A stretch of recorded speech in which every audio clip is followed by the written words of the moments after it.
கலைமகள் matric மேல்நிலைப் பள்ளி. வீட்லேயும் காயப்படுத்தும் போது சுற்றி இருக்கும் உறவினர்களும் காயப்படுத்தும் போது பல நாட்கள்லாம் தனியாக உட்காந்து யாருமே வீட்டில் எழும்போது உட்காந்து அழுதுட்டு இருக்கிறது. காலையில் எழுந்த உடனே எல்லாம் புக்கு பார்க்க தான் தோணும். ஆனால் எனக்கு என்ன எப்படி இருக்குன்னா காலேஜில் சாணினாவே தூரம் போகணும். காலையில் எழுந்த உடனே சாணி எழுறது தான் முதல் வேலையாக இருக்கும். காலையில் 3-4 மாட்டுக்கெல்லாம் பால் கறதுலாம் ரொம்ப கஷ்டமாக இருக்கும். மாடு கூட பரவாயில்ல, இறமைக்கெல்லாம் பால் கறக்கிறதுலாம் இந்த கையெல்லாம் அப்படியே பிடிச்சிக்கும். ரொம்ப வலி ஏற்படும். பேன் எடுத்து எழுதும் போது கூட ஷிவரிங் ஆகிடும்.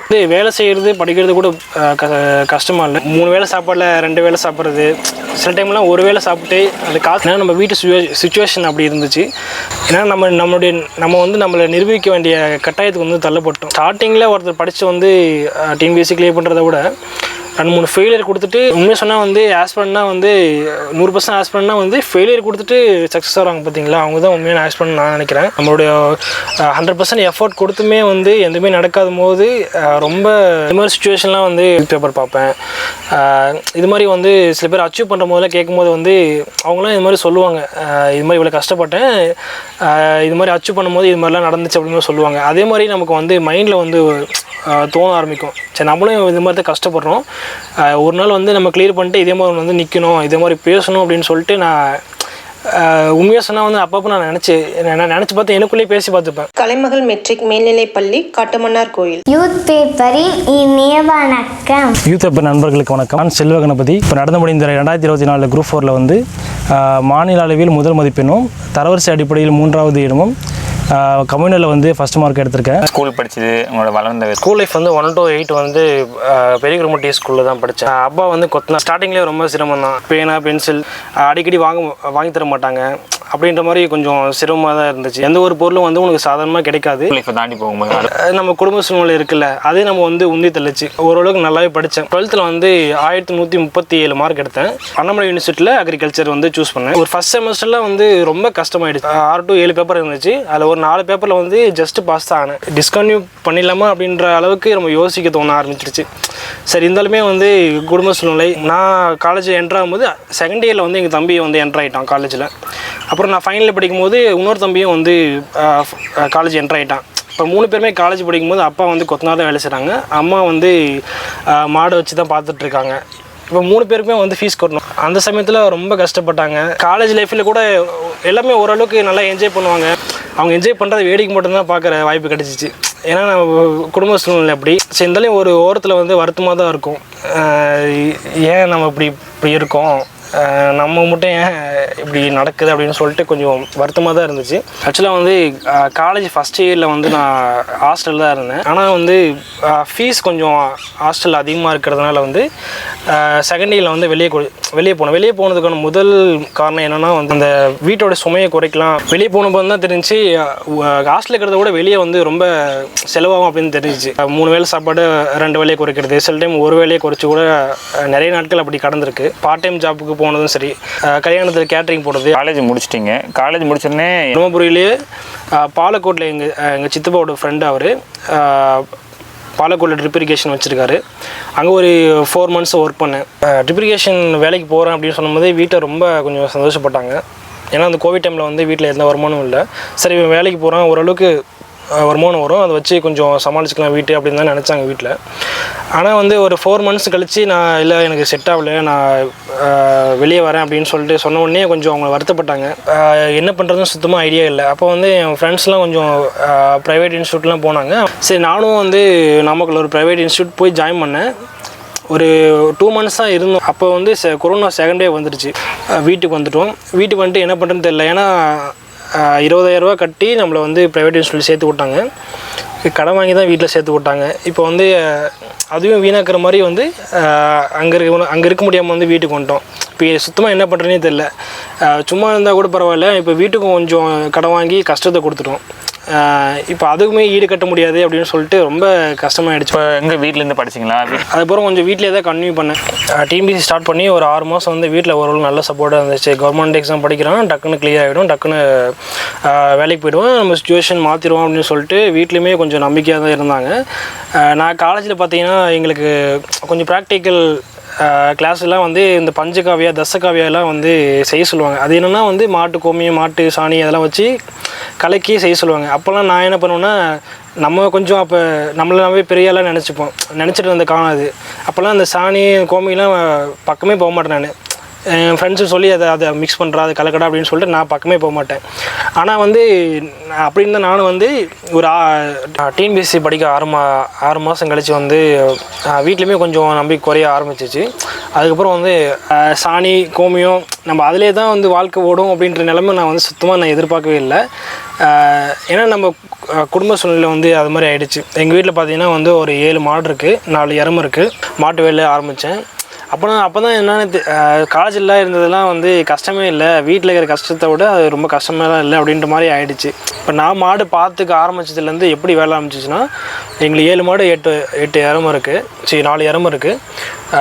இப்போ காலையில் எழுந்த உடனே வந்து எல்லாம் புக்கு பார்க்க தான் தோணும். ஆனால் வந்து எனக்கு என்ன எப்படி இருக்குன்னா வந்து காலேஜில் வந்து சாணினாவே தூரம் போகணும். வந்து காலையில் எழுந்த உடனே சாணி எழுறது தான் வந்து வேலையாக இருக்கும். காலையில் ஒர்க்கு முடிஞ்சு மதியமும் அதே ஒர்க்கு தான் இருக்கும். ஏன்னா 7 மாடு 4 எருமை சாணி போகிறதுலாம் வந்து ரொம்ப அதிகமாக இருக்கும், ஒர்க்லோடு வந்து ஓவராக இருக்கும். இப்போ மதியமும் அதே வேலை பண்ணிவிட்டு அதுக்கப்புறம் வந்து கொஞ்ச நாள் கேப் கிடைக்கும், அந்த ஒரு 2 hours கேப் கிடைக்கும். அதுக்கப்புறம் வந்து சாயந்தரமும் அதே தான், சாயந்தரமும் தண்ணி 3 வேளை தண்ணி கட்டுவோம். அதனால் சாயந்தரமும் தண்ணி கட்டுற வேலை, சாணி அள்ளுற வேலை, அப்புறம் எருமையில் பிடிச்சி போய் ஒரு இடத்துல கட்டிட்டு வந்துருப்போம், அதை வந்து பிடிச்சிட்டு வரணும் அப்படின்னு சொல்லிட்டு சாயந்தரம் போயிடும். சாயந்தரம் முடிச்சோடனே நைட்டில் வந்து மாடெல்லாம் உள்ளே பிடிச்சி கட்டிட்டு நைட்டு சாப்பாடும் 10 மணி ஆகிடும். காலைல சாப்பாடு 10 மணி, நைட்டு சாப்பாடு 10 மணி, அப்படி தான் போயிட்டு இருந்து. இப்போ மாட்டுலாம் 3 வேளையும் தண்ணி கட்டுறோம்னா வந்து நம்ம காலையிலேயே வந்து பைப்பில் வர தண்ணி வந்து பிடிச்சி வைக்கணும். ரொம்ப க்ரௌடாக தான் இருக்கும், தண்ணி பிடிக்கிற எல்லாமே ரொம்ப க்ரௌடாக தான் இருக்கும். அதுலேயுமே லைனில் நிற்சி ஒரு 20-30 குடம் தண்ணி தேவைப்படும். அதெல்லாம் காலையிலே வந்து ஒரு ட்ரம்மில் பிடிச்சி வச்சுருப்போம். அது 3 வேளைக்கும் வந்து காட்டிடுவோம். இதே மாதிரி வந்து சில டைமில் வந்து பைப்பில் தண்ணி வராது. அப்போ அந்த டைமில் வந்து வேறு ஒரு ஊருக்கு போயிட்டு வண்டியில் வந்து தண்ணி எடுத்து வந்து ட்ரம்மில் ரப்பிட்டு அதுக்கப்புறம் மாட்டு தண்ணி காட்டுற மாதிரி சுச்சுவேஷன் வரும். நடுவில் வந்து இது ஒரு 3-4 மாட்டுக்கு பால் கறக்கிறதுனா வந்து ரொம்ப கை வலி எடுத்துக்கும். 3-4 மாட்டுக்கெலாம் பால் கறக்கிறதுலாம் ரொம்ப கஷ்டமாக இருக்கும். மாடு கூட பரவாயில்ல, எருமைக்கெல்லாம் பால் கறக்கிறதுலாம் வந்து இந்த கையெல்லாம் அப்படியே பிடிச்சிக்கும், ரொம்ப வலி ஏற்படும். பேன் எடுத்து எழுதும் போது கூட வந்து ஷிவரிங் ஆகிடும். நான் குரூப் 2 மெயின்ஸ் படிக்கும் போதெல்லாம் வந்து எருமை பால் கறந்துட்டு போயிட்டு மெயின்ஸ் பேப்பரில் கையை வைக்கிற போதெல்லாம் வந்து கையெல்லாம் வந்து ரொம்ப அதிர ஆரம்பிச்சு, ஷிவரிங் ஆரம்பிச்சிருச்சு. அப்புறம் வந்து நான் அதுக்குமே வந்து பழகிட்டேன். இது மாதிரி வேலை செஞ்சுட்டு எழுதவும் அதுக்குமே பழகிட்டேன் நான். நம்ம வீட்டில் இவ்வளோ வேலை செஞ்சாலுமே வந்து ஏதோ ஒன்று சொல்லிகிட்டே இருப்பாங்க.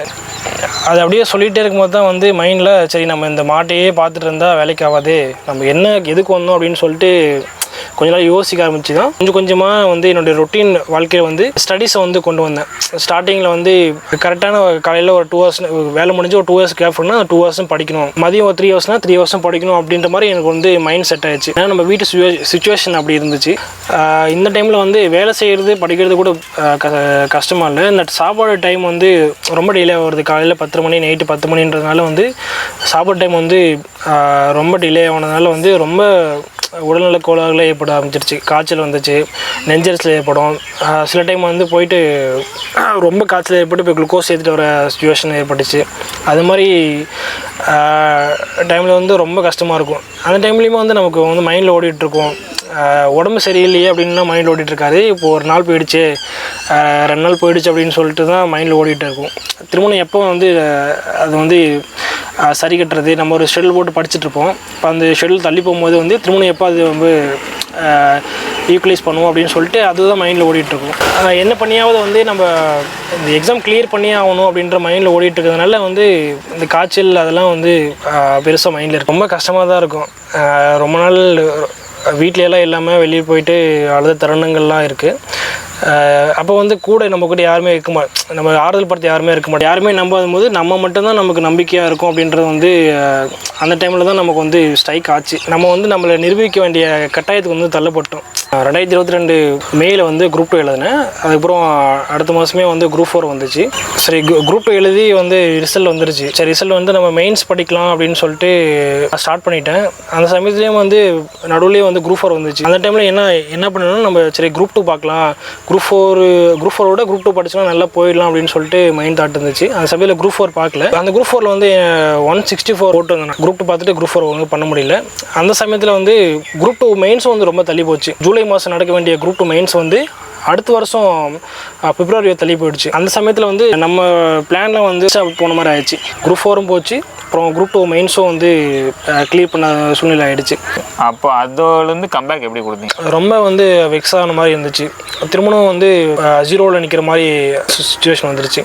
வீட்லேயும் இந்த மாதிரி சொல்லும் போது இன்றைக்கி டிஎன்பிஎஸ்சிக்கெலாம் நீ செட் ஆக மாட்டேன், டைம் வேஸ்ட் பண்ணாமல் வேறு என்ன வேலைக்கு போ, ஏன்னா ஏற்கனவே உங்கள் குடும்பம் கஷ்டப்பட்டுருக்கு, இந்த டைமில் நீயும் வந்து டிஎன்பிஎஸ்சி படிக்கிறேன்னா உட்காந்துட்டு டைம் வேஸ்ட் பண்ணாது அப்படின்னு சொல்லிட்டு நிறைய பேர் சொல்ல ஆரம்பிச்சிட்டாங்க. ஊரில் இருக்கிறவங்களும் அது மாதிரி பேச ஆரம்பிச்சிட்டாங்க. வீட்லேயும் வந்து ஃபஸ்ட்டு டைரெக்டாக சொல்லலை, இன்டெரக்டாக சொல்லிட்டு இருந்தாங்க இது மாதிரி வேலை அதிகமாக வைக்கிறது. ஏன்னா வேலை அதிகமாக வச்சிட்டோம்னா வந்து சரி இந்த வேலை கஷ்டமாக இருக்குது அப்படின்னு சொல்லிட்டு வெளியே அமைச்சிடலாம்னு சொல்லிட்டு அவங்களும் கொஞ்சம் பேச ஆரம்பிக்கிறது, வேலை அதிகமாக ஆரம்பிக்கிறது அப்படின்னு சொல்லிட்டு ஆரம்பிச்சிட்டாங்க. அதுவுமே ரொம்ப கஷ்டமாக இருந்துச்சு. ஸ்டார்டிங்கில் ஒருத்தர் படித்து வந்து டிஎன்பிஎஸ்சி கிளியர் பண்ணுறத விட 2-3 ஃபெயிலியர் கொடுத்துட்டு 0லேருந்து திரும்பணும் வர்றது தான் ரொம்ப கஷ்டம். ஏன்னா உண்மையாக சொன்னால் வந்து ஆஸ்பிரண்ட்னா வந்து 100% ஆஸ்பிரண்ட்னா வந்து ஃபெயிலியர் கொடுத்துட்டு சக்ஸஸ் ஆகிறாங்க பார்த்தீங்களா, அவங்க தான் உண்மையான ஆஸ்பிரண்ட் நான் நினைக்கிறேன்.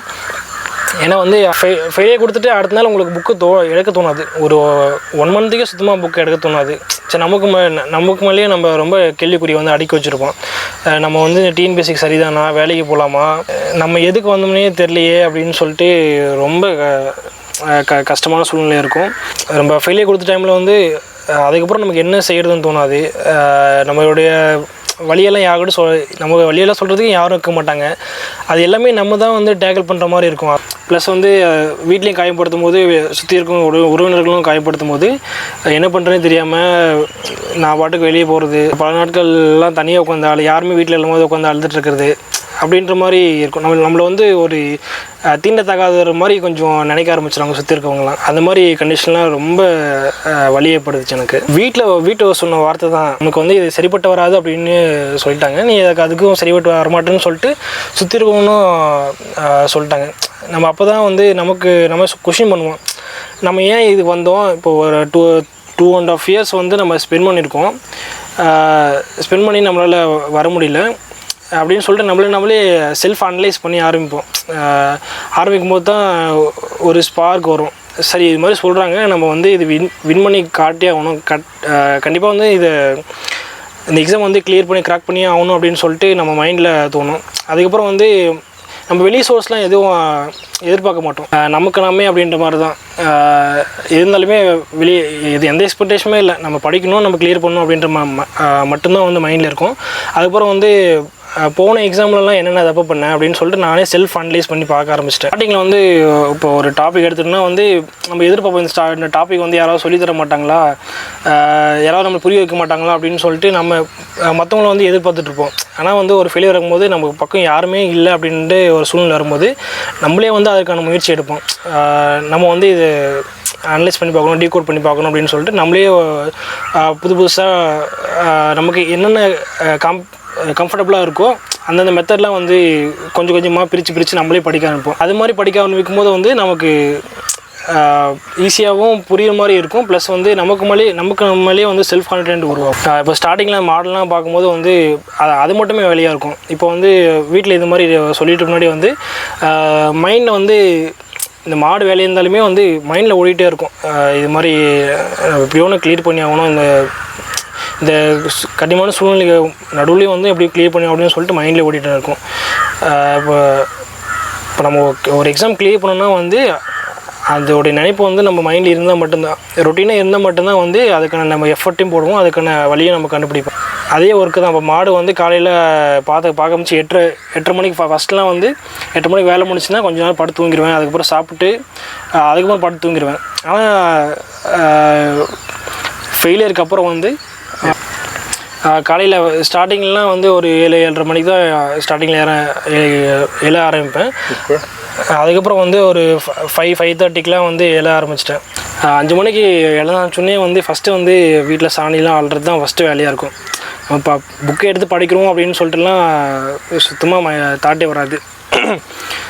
எல்லா சாணி அள்ளுறது, அப்புறமேட்டு மாட்டுக்கு தண்ணி காட்டுறது, நல்லா பிடிச்சி கட்டுறது எல்லாம் முடிச்சுட்டு எவ்வளோ நம்ம சீக்கிரமாக வேலை முடிக்க முடியுமோ முடித்தோம்னா அதுக்கேற்ற மாதிரி வந்து படிக்க டைம் இருக்கும் அப்படின்னு சொல்லிட்டு எனக்குள்ளேயே நான் ஃபிக்ஸ் பண்ணிக்கிட்டேன். அதனால் எவ்வளோ சீக்கிரமாக வேலை முடியுமோ அவ்வளோ டைம் கிடைக்கும் அப்படின்னு சொல்லிட்டு முடிவு பண்ணிக்கிட்டேன். அதே அப்படி எனக்கு ரொட்டீன் ஆகிடுச்சு. காலையிலேருந்து எல்லா சாணி அள்ளுறது எல்லா வேலையும் முடிச்சுட்டு ஒரு 8 மணி ஆகிடும். 8:30 மணிக்கு அப்புறம் வந்து சாப்பாடு 10 மணி ஆகிடுது. அப்போ நடுவில் வந்து ஒரு 2 hours 3 hours இருக்கும். அந்த டைமில் வந்து நான் யூட்டிலைஸ் பண்ண ஆரம்பித்தேன். அந்த டைம் மட்டும் தான் நமக்கு படிக்கிற டைம் அப்படின்னு சொல்லிட்டு எனக்கு புரிய ஆரம்பிச்சிருச்சு. மற்ற டைம்லாம் படிக்க முடியாது, வேலை இருந்துகிட்டே தான் இருக்கும், நம்ம இதுவும் செய்யணும் படிக்கவும் செய்யணும் அப்படின்னு சொல்லிட்டு எனக்கு மைண்டில் ஃபிக்ஸ் ஆகிடுச்சு. அதையே எனக்கு ஒரு ரொட்டீன் பண்ணிக்கிட்டேன். இந்த மாதிரி சுச்சுவேஷன்லாம் வந்து பேப்பர் பார்ப்பேன். இது மாதிரி வந்து சில பேர் அச்சீவ் பண்ணுற போதெல்லாம் கேட்கும்போது வந்து அவங்களாம் இது மாதிரி சொல்லுவாங்க, இது மாதிரி இவ்வளோ கஷ்டப்பட்டேன், இது மாதிரி அச்சீவ் பண்ணும்போது இது மாதிரிலாம் நடந்துச்சு அப்படின்னு சொல்லுவாங்க. அதே மாதிரி நமக்கு வந்து மைண்டில் வந்து தோண ஆரம்பிக்கும், சரி நம்மளும் இது மாதிரி தான் கஷ்டப்படுறோம், ஒரு நாள் வந்து நம்ம கிளியர் பண்ணிட்டு இதே மாதிரி வந்து நிற்கணும், இதே மாதிரி பேசணும் அப்படின்னு சொல்லிட்டு நான் உண்மையாக சொன்னால் வந்து அப்பப்போ நான் நினச்சி பார்த்து எனக்குள்ளேயே பேசி பார்த்துப்பேன். இது மாதிரி அச்சீவ் பண்ணுறதுனா வந்து இது மாதிரிலாம் பேசணும், இது மாதிரிலாம் வந்து அப்போ சுச்சுவேஷன் இருந்துச்சு, இது மாதிரிலாம் பேசணும்னு சொல்லிட்டு எனக்கு அப்போ இருந்தே மைண்டில் ஓடிட்டே இருந்துச்சு. அது மைண்டில் ஓடிட்டே இருந்தது தான் வந்து இந்த சுச்சுவேஷனை வந்து நிற்க வைக்கிறதுன்னு நான் நினைக்கிறேன். நம்ம என்ன நினைக்கிறோமோ வந்து அதான் நடக்கும் அப்படின்றத வந்து என்னோடய வாழ்க்கையில் வந்து அது நிரூபணம் ஆகியிருக்கு அப்படின்னு நினைக்கிறேன். நான் Group 4 வந்து இது மாதிரி தான் எக்ஸாம் டேட் சொல்லிட்டாங்க. அந்த டேட் சொல்லும் போதே வந்து எனக்கு கொஞ்சம் ரொம்ப நாள் இருக்கிற மாதிரி அப்படின்னு தான் கொஞ்சம் ஃபீல் ஆச்சு. சரி நம்ம கொஞ்சம் கன்சிஸ்டன்ட்டாக பண்ணிகிட்ருப்போம், கொஞ்சம் டக்குன்னு வந்தால் டக்குன்னு எக்ஸாம் எழுதிட்டு வேலைக்கு போயிடலாம் அப்படின்ற மாதிரி தான் இருந்துச்சு. ஆனால் வந்து நோட்டிஃபிகேஷனுக்கும் எக்ஸாமுக்கும் வந்து ஒரு 6 மாதம் இருந்துச்சு. அந்த டைம் வந்து எப்படி இந்த ஒரு 6 மாதம் வந்து நம்ம வீட்டில் கழிக்க போகிறோம், எந்த ஒரு சப்போர்ட்டுமே இல்லை. இப்போ நம்ம டெஸ்ட்டு போட்டோன்னா கூட அதுக்கு ஜெராக்ஸ் போகிறதுக்கு கூட காசு இல்லை நம்மக்கிட்ட. டக்குன்னு எக்ஸாம் வந்துச்சுன்னா டக்குன்னு எக்ஸாம் எழுதி ஏதோ ஒரு வேலைக்கு போயிடலாம் அப்படின்னு சொல்லிட்டு தான் இருந்தேன். இந்த 6 மாதம் எக்ஸாமுக்கும் நோட்டிஃபிகேஷனுக்கு ஈடுபட்ட 6 மாதம் வந்து ரொம்ப கஷ்டமாக இருந்துச்சு. எப்படியோ நாட்களை தள்ளணும் அப்படின்ற மாதிரி தான் மைண்டில் ஓடிட்டு இருந்துச்சு. ஒரு டைமில் வந்து நமக்கு மைண்டில் ஸ்ட்ரைக் ஆகிடுச்சு, எப்படியோ எக்ஸாம் எழுதுனா ஏதோ ஒரு வேலைக்கு போயிடலாம் அப்படின்ற மாதிரி மைண்டில் ஸ்ட்ரைக் ஆகிடுச்சு. இருந்தாலுமே வந்து அந்த 6 மாதத்தில் வீட்டில் வந்து திரும்ப வீட்லேயும் சரி வெளியிலையும் சரி திரும்ப நம்மளை வந்து இடையூறு பண்ணும்போது வந்து நம்ம ஏதோ ஒரு வேலைக்கு போகக்கூடாது, ஒரு நல்ல வேலைக்கு சொல்லிக்கிற மாதிரி நல்ல வேலைக்கு போகணும் அப்படின்ற மாதிரி மைண்டில் தாட்டை ஓட ஆரம்பிச்சிருச்சு. அதுக்கப்புறம் வந்து இந்த 6 மாதம் வந்து ரொம்ப எஃபர்ட் போகிற மாதிரி இருந்துச்சு. இப்போ வந்து எனக்கு ரொம்ப கஷ்டமாகிற பகுதியெல்லாம் வந்து மார்க் நம்ம எங்கெங்கே இன்க்ரீஸ் பண்ண முடியுமோ அங்கங்கெல்லாம் வந்து நம்ம கஷ்டமாகிற பகுதியெல்லாம் வந்து இன்க்ரீஸ் கொஞ்சம் சிலம்பமாகணும்னா அந்தந்த பகுதியில் வந்து கொஞ்சம் எக்ஸ்ட்ரா எஃபர்ட் போடணும் அப்படின்னு சொல்லிட்டு மைண்டில் உருவாச்சு. ஏன்னா வந்து நம்ம முடிவு பண்ணிட்டோம், ஏதோ ஒரு வேலைக்கு போகக்கூடாது, நம்ம நினச்ச வேலைக்கு போகணும், பர்சனல் கவுன்சிலிங் போகணும் அப்படின்னு சொல்லிட்டு நம்ம முடிவு பண்ணிட்டோம். அதனால் வந்து எங்கெங்கே மார்க் வந்து ஸ்கோர் பண்ண முடியுமோ, எங்கெங்கே கஷ்டமாக இருக்கும் அங்கெங்கெல்லாம் நம்ம ஸ்கோர் பண்ணணும்னு சொல்லிட்டு மைண்டில் ஓட ஆரம்பிச்சிச்சு. அதனால் ஃபுல் எஃபர்ட் போட ஆரம்பித்தேன். மைண்டில் ஓடிட்டு இருக்கிறதுனால வந்து எப்படியாவது வந்து நம்ம டாப்பில் வரணும் அப்படின்னு சொல்லிட்டு மைண்டில் நிச்சிருச்சு. இப்போ கடைசி ஒரு வாரம்லாம் வந்து ரொம்ப கஷ்டமாக போயிடுச்சு, மைண்டில் அதே ஓடிட்டே இருந்துச்சு. அதனால் வந்து ரொம்ப எஃபர்ட் போட்டு வந்து உடம்பு சரியில்லாமல் போயிடுச்சு. உடம்பு சரியில்லாமல் எக்ஸாமுக்கு ஒரு 2 நாளைக்கு முன்னாடிலாம் வந்து ரொம்ப எஃபர்ட் போயிட்டு குளுக்கோஸில் ஏற்றிட்டு வந்த சுச்சுவேஷன் ஆகிடுச்சு. அந்த அளவுக்கு வந்து மைண்டில் ஓடிட்டு இருந்ததுனால இப்போ எக்ஸாம் அன்றைக்கி கூட எனக்கு வந்து உடம்பு சரியில்லை தான். ஏன்னா ஒரு வாரமாகவே எனக்கு உடம்பு சரியில்லை. அதுக்கு முன்னவர் வந்து ரொம்ப எஃபர்ட் போட்டு கொஞ்சம் உடம்பு சரியில்லாமல் போயிடுச்சு. அன்றைக்கி நான் எக்ஸாம் எழுதும் போது கூட ரொம்ப காய்ச்சலாக தான் இருந்துச்சு, அழுதுகிட்டே தான் எழுதினேன். எக்ஸாம் முடிச்சுட்டு வந்து இந்த மாதம் தான் வந்து ரிசல்ட் வரும் அப்படின்னு சொல்லிட்டாங்க. அப்போல்லாம் வந்து எக்ஸாமுக்கு முன்னாடி இருக்கிற ப்ரெஷரை கூட வந்து எக்ஸாமுக்கு அடுத்து எப்போ ரிசல்ட் வரும் அப்படின்னு சொல்லிட்டு ஒவ்வொரு நாளுமே போயிட்டு யூடியூப்பில் சர்ச் பண்ணுறது. டெய்லியுமே அந்த ஒரு மாதமே வந்து எனக்கு மைண்டில் அதுதான் ஓடிட்டே இருந்துச்சு, எப்போ ரிசல்ட் வரும்னு சொல்லிட்டு. கொஞ்சம் க்யூரியஸாகவும் இருந்தாலுமே கொஞ்சம் பயமாகவும் இருந்துச்சு, சரி ரிசல்ட் என்ன ஆகும் அப்படின்னு சொல்லிட்டு. ஒவ்வொரு நாளுமே காலையில் ரொட்டீனாக அதை தான் இருந்துச்சு. ஒரு நாள் வந்து இது மாதிரி நியூஸ் வந்துச்சு, இன்னும் ஒரு 2 நாள் ரிசல்ட் வந்துடும் அப்படின்னு சொல்லிட்டு நியூஸ் வந்துச்சு. சரி அப்படின்னு சொல்லிட்டு சரி இத்தனை நாள் என்றைக்குன்னு சொல்லலை, இன்னும் 2 நாள் சொல்லியிருக்காங்க, கொஞ்சம் வெயிட் பண்ணி பார்ப்போம் அப்படின்னு சொல்லிட்டு நானும் சைலண்ட்டாக இருந்தேன். ஆனால் வந்து அன்னைக்கு சாயந்தரமே வந்து ரிசல்ட்டு விட்டுட்டாங்க. நான் இப்போ என்ன பண்ணிகிட்டு இருந்தேன்னா ரிசல்ட் அப்போது மாட்டுக்கு வந்து தண்ணி காட்டிகிட்டு இருந்தேன். என்னோடய ரொட்டீன் ஒர்க் அதுதான். அதனால் மாட்டு தண்ணி காட்டிகிட்டு இருந்தேன். என் ஃபோனும் சுவிட்ச் ஆஃப்டாக இருந்துச்சு. அப்போ வந்து அண்ணா வெங்கடாச்சலம் இவர் தான் வந்து எங்கள் தம்பிக்கு ஃபோன் பண்ணி இது மாதிரி சொன்னார். இது மாதிரி அவங்க அண்ணன் ஃபோன் எடுக்கல, என்ன பண்ணிகிட்ருக்காங்க கேட்டது. இது மாதிரி எங்கள் தம்பி மாடு தண்ணி காட்டிகிட்டு இருக்கான் அப்படின்னு சொல்லியிருக்கான், அவங்ககிட்ட கொடு அப்படின்னு சொல்லிட்டு நான் பேசினேன். அப்புறம் தான் சொல்லியிருந்தார் அண்ணா சொன்னார், அந்த வேர்டு வந்து ஒன்றும் மைண்டில் இருக்குது, என்னடா அநியாயத்துக்கு ஸ்டேட் தேர்ட் எடுத்து வச்சுருக்க அப்படின்னு மாதிரி சொல்லிட்டு இருந்தார். என்னண்ணா அப்படின்னு சொல்லிட்டு அப்படியே ஸ்டன் ஆகிட்டேன். ஒரு நிமிஷம் வந்து என்ன யோசிக்குதுன்னே தெரில. நான் கொடுத்த நம்பர் தானே போட்டிங்க அப்படின்னு சொல்லிட்டு கேட்டேன். ஆமாடா அதுதான் அப்படின்னு சொன்னார் அவர். அப்போ தான் எங்கள் அம்மா கிட்ட சொன்னேன், இது மாதிரி ரிசல்ட் வந்துருச்சு அப்படின்னு சொன்னேன். இதுக்கு முன்னாடிலாம் வந்து இப்போ ஸ்டார்டிங்கில் ரிசல்ட்லாம் வந்துச்சுன்னா சொல்ல மாட்டேன் எங்கள் அம்மாக்கிட்ட. குரூப் 2 இருந்தாலும் சரி, போன குரூப் 4 இருந்தாலும் சரி, ரிசல்ட் வந்தப்போலாம் நான் கொஞ்சம் சோகமாக இருக்கும்போதே எங்கள் அம்மா பார்த்து கண்டுபிடிச்சிருவாங்க, இது மாதிரி எக்ஸாம் கிளியர் ஆகலை அப்படின்னு சொல்லிட்டு அவங்க கண்டுபிடிச்சிருவாங்க. நான் ரிசல்ட் வரும்போது இது மாதிரி சொன்னேன், ரிசல்ட் வந்துருச்சுன்னு சொல்லிக்கும் போது அவங்க வந்து கொஞ்சம் சந்தோஷப்பட்டாங்க. ரிசல்ட் வரலைன்னா அவன் சொல்ல மாட்டான், ரிசல்ட் வந்திருக்குன்னு சொன்னான்னா இப்போ கிளியர் பண்ணிட்டான் அப்படின்ற மாதிரி தான் நினச்சிவாங்க. இது மாதிரி சொன்னேன், தமிழ்நாட்டிலே வந்து 3வது இடம் அப்படின்னு மாதிரி சொல்லும் போது ரொம்ப சந்தோஷப்பட்டாங்க. ரொம்ப பெருசாக எங்கிட்ட காட்டினாலுமே வந்து எங்கள் சொந்தக்காரருக்கெல்லாம் போய் சொல்லிட்டு இருந்தாங்க, இது மாதிரி பையன் பாஸ் பண்ணிட்டான், இது மாதிரி தமிழ்நாடு 3வது எடுத்திருக்கான் அப்படின்ற மாதிரி அவங்க சொல்லிட்டு இருந்தாங்க. வீட்லேயும் ரொம்ப சந்தோஷப்பட்டாங்க. எங்கள் அப்பா வந்து கோயம்புத்தூரில் கொத்தனார் வேலைக்கு போயிருந்தார். அவருக்கும் ஃபோன் பண்ணி சொன்னேன், இது மாதிரி பாஸ் பண்ணிட்டேன்ப்பா, இது மாதிரி ஸ்டேட் தேர்ட் எடுத்திருக்கேன் அப்படின்னு மாதிரி சொன்னேன். அவர் பெருசாக எக்ஸ்பிரஸ் பண்ண மாட்டேன், சரிப்பா அப்படின்னு சொல்லி அவன் வச்சுட்டாரு. குரூப் 4 ரிசல்ட் வந்து நமக்கு ரிசல்ட் வந்த உடனே நான் கேள்விப்பட்டோடனே வந்து மைண்டில் என்ன தோணுச்சுன்னா வந்து இவ்வளோ நாள் எவ்வளோ கஷ்டப்பட்டோமோ அதுதான் வந்து அந்த கஷ்டங்கள்லாம் வந்து கண்ணீராக வெளியே வந்துச்சு. அந்த டே வந்து என்னால் சுத்தமாக மறக்கவே முடியாது.